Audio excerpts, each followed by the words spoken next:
guys. Magkakaroon talaga kayo ng progress, tagumpay. Ito sobrang dami ng combo nito. Hindi lang to double, triple combo, pero sobrang dami ng even though may mga negative energies, pero mas lamang pa rin guys yung positive energies sa inyo guys. Ayan, grabe. Halos kinuha na natin kalahati ng deck. Dahil sobrang positive talaga tong mga energies na to. So, ang kinin nyo guys, sa akin ng swerte, sa akin ng blessing, sa akin ng tagumpay.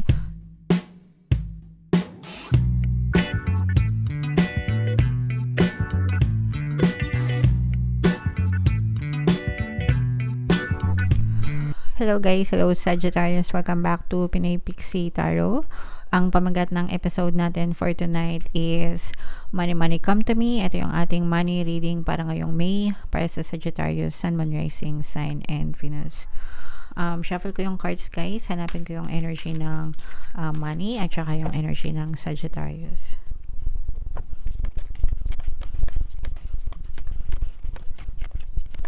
So, ito yung money energy guys. Ngayon naman, hanapin natin yung energy ng Sagittarius. Ito guys. So, Sagittarius kayo ay represent ng King of Wands sa ating spread. Ito yung combination guys ng positive and negative energy. General reading lang mga kapiksi. Pwedeng mag-resonate. Pwedeng hindi. Yeah. So, tingnan natin. Wow. Grabe naman. Wow. So, ito guys, napapawaw na lang ako sa ganda ng energy nyo. For some of you guys, no, this is a very positive energy kasi ito yung energy ng blessings, mga kapiksi. And aside from this, parang mabilis, no, something unexpected. Merong dadating na something unexpected. Yung iba sa inyo guys, parang makakawala kayo sa hawla, no. Parang magkakaroon kayo ng another opportunity, mga kapiksi, wherein you are free to choose, no? Parang let's say for example, sa trabaho mo, nahihirapan ka kasi masungit yung boss mo, ganyan. Parang this time around, bibigyan ka ng freedom to choose ni universe na makawala dun sa boss mo, makalipat ng ibang department, ganyan, para medyo gumaan-gaan naman yung iyong dalahin, no?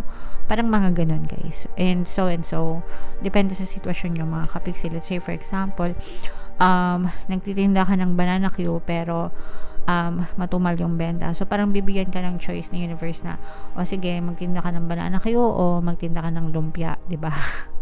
Parang ganun. Pero kapag nagtinda ka ng lumpia, parang mas unexpected mga kapiksi, parang makawala ka dun sa trap na matumal yung benta, ganyan, mga ganyan-ganyan. Tapos makikita mo na parang dumadami, mas gagaan yung buhay mo, mas bibilis yung dating ng blessing sa iyo, okay? So, ganun mga kapiksi, resonate, take it how it resonates, pero parang binibigyan kayo ng universe ng chance na ma-experience nyo naman itong gaan, no? Gaan ng buhay, itong mga blessings na to. Tsaka parang meron talagang unexpected, no? Parang hindi mo inaasahan. Guys, especially guys, kung minamaltrato kayo ng inyong mga boss, ng inyong mga amo, pakinggan nyo guys yung ating subliminal na pampaswerte sa trabaho, yung pampabait ng boss and mga kasamaan sa trabaho. Marami na tayong success stories doon guys. Talagang nagbabago yung mga boss nila. Sometimes binibigyan pa sila ng mga bonus. So, if you're experiencing that, pwede nyo pakinggan yung subliminal na yun, makakatulong yun. Talagang makikita nyo na parang magbabago yung makakawala ka dun sa pagmamaltrato ng boss mo.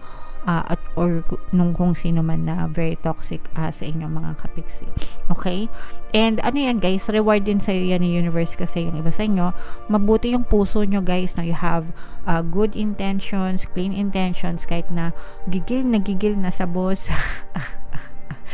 Hindi pa rin kayo nagtatanim ng sama ng loob, kumbaga hindi nyo pinapersonal, and instead parang nararamdaman ko dito na nagpipray kayo na sana po maging mabait na yung boss ko, sana wala na siyang topak, yung mga gano'n, no? Pero hindi nyo siya pinapersonal, kaya parang binibigyan, sinasagot guys ni universe, ng Diyos, yung mga dasal nyo mga kapiksi. So, just keep on praying and keep on affirming, guys. Talagang magbabago din yung mga sitwasyon nyo. Okay?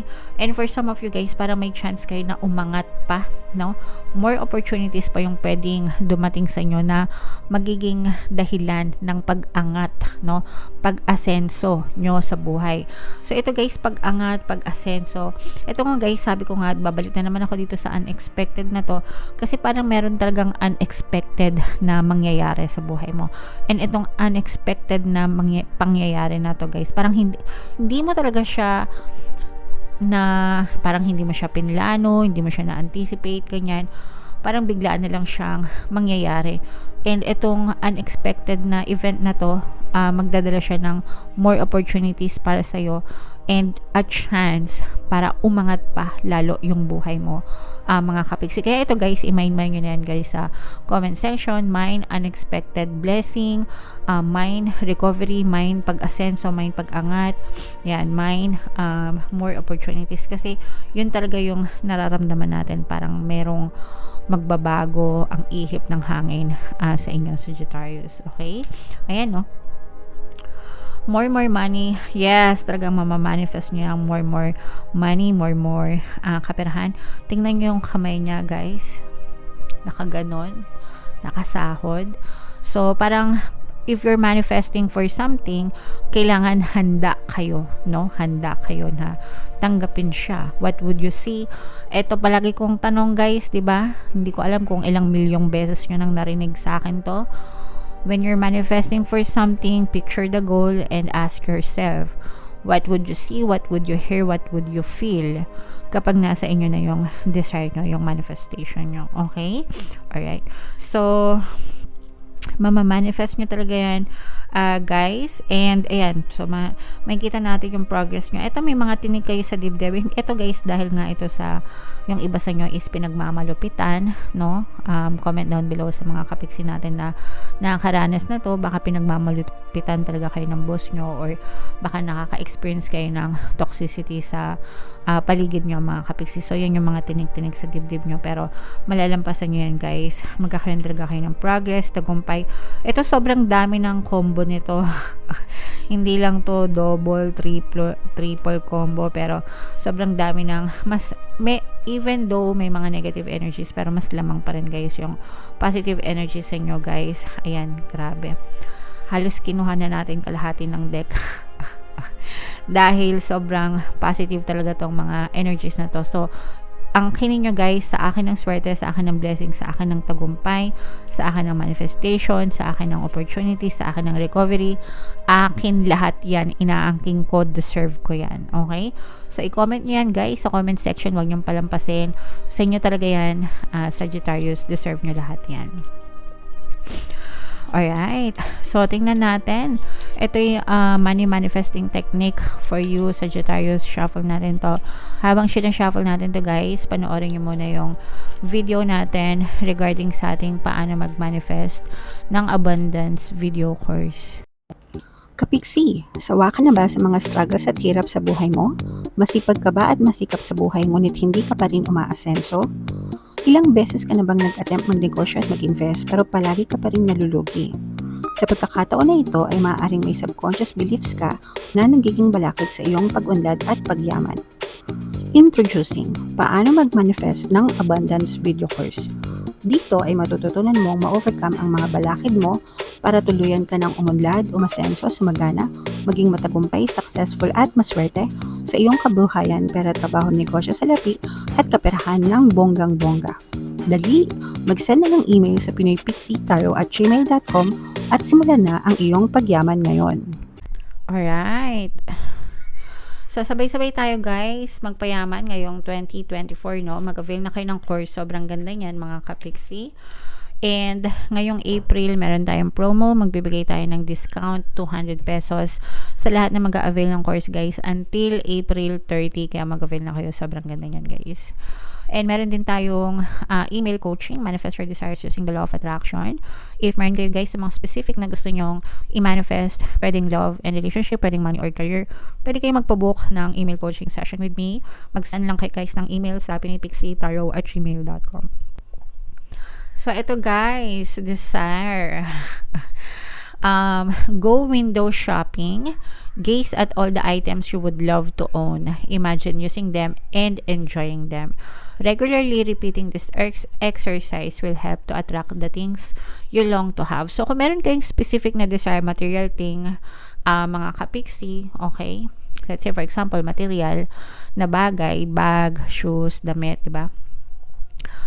Kung lumalabas kayo, mag-window shopping kayo. Kung trip nyo online, pwede rin kasi nowadays, diba? E-commerce, Shopee, Lazada, yan. Hello, TikTok. Baka naman, shout out, no? May mga items doon, di ba? I-search nyo kung ano yung mga gusto nyong bilhin. Tapos, pwede nyo siyang i-add to cart. Tapos, tingnan nyo yung pictures palagi ng mga gusto nyong bilhin. And then, again, guys, sabi ko na naman, when you're manifesting, imagine what would you feel, what would you see, what would you hear kapag ka nasa inyo na yung desire nyo na bagay. So, that's how you use the power of your imagination, visualization, to manifest things in your life. So, again, kukwento ko na naman yung walang katapusang story ko. Ginawa ko to, guys, before, wala akong hikaw. Gusto ko magkaroon ng hikaw. So, ang ginawa ko, tingin lang ako ng tingin, no? Browse ako online, kung ano magandang klaseng earrings, ganyan-ganyan, pero hindi ako bumibili. Okay? So, siguro mga 1-2 days ko na ginawa yon. Check ako ng mga earrings na gusto ko. And then, yung friend ko from Dubai, best friend ko siya, nagtatrabaho siya sa Dubai. Tapos, bumisita siya, umuwi siya ng Pilipinas, nagkita kami, nag-meet up kami, and guess what? Ang regalo niya sa akin ay earrings. Okay? Hikaw as in. So, I was amazed. I was blown. Yeah. As in, parang ganun kadaling mag-manifest. Lalo na, guys, kung wala kayong block. Okay? So, that's why, sabi ko nga sa inyo, all you have to do is to set your intention. Anong gusto mo?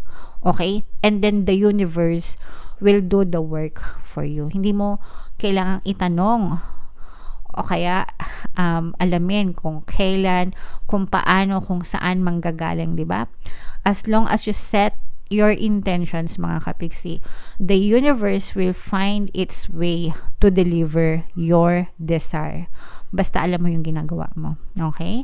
So, for more manifesting technique, guys, pwede kayong mag-join sa membership program ko dito sa ating channel para matuto kayo mag-manifest. Okay? So, ito yung comment down below, guys. If naka-resonate kayo, try nyo to. Sobrang easy, sobrang dali, guys. Magsha-shopping ka lang, di ba? Mag-window shopping ka lang. And then you can have it, mga kapiksi. Gawin nyo yung technique na ginawa ko. So, comment down below, Sagittarius, if naka-resonate kayo and itong mga super duper mega to the max combo na positive energies, i-mind nyo yan lahat, guys, sa comment section. Ito yung ating mga pampaswerte subliminals. Pakinggan nyo, guys, para makatulong sa inyo. And ito naman yung ating success stories ng paano mag-manifest ng abundance video course. Click here to subscribe, guys, and click here to join our membership program. Thank you for liking, sharing, and subscribing, and see you again next time. I love you all, guys. Have a nice day. Bye-bye.